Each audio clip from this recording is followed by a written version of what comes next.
දෙවෙනි සියවසේ අසීර තුනක් යටතේ අභයගිරිය මූලික කරගෙන වැඩ වාසය කරන රහතන් වහන්සේලා 5000ක් ආනේ රහතන් වහන්සේලා 5000 දානවලට දානශාලාව තමයි මේ. මේකේ අපිට බලන්න පුළුවන් අවුරුදු 1800ක් වගේ ඔරලෝසු තියෙනවා. රහතන් වහන්සේලා 5000කට බත් දාපු බත්වරු තියෙනවා. රහතන් වහන්සේලා 5000කට වෑංජන දාපු වෑංජනවරු තුනක් තියෙනවා. රහතන් වහන්සේලා 5000ටම දාන හදපු බුද්ධංගේ තියෙනවා. ඒකේ අවුරුදු 2000කට ආසන්න යන්න කියන්න කෙනා උපකරණ තියෙනවා. ඉන්න මම ඔරලෝසුවෙන් පටන් ගන්න කියලා.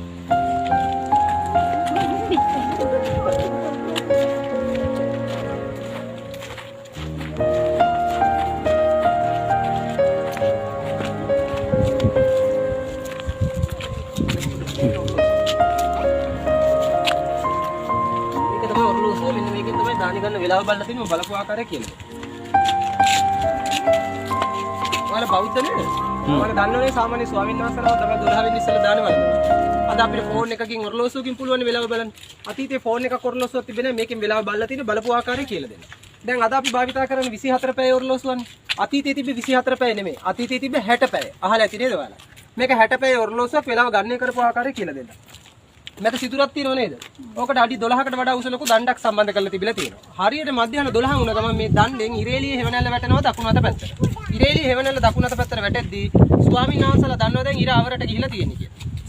ඉර අවරට යනවා කියන්නේ වෙලාව 12 පහු වෙලා. ඒතර ඒ බව දැනුම් දෙන්න සීනුවක් නාද කරනවා. එතකොට යාළුවා උත්සාහ ගන්නවා ඉර අවරට යන්න ඉස්සෙල්ලා මෙතනින් දාන ආරම්භ පිට වෙන්න.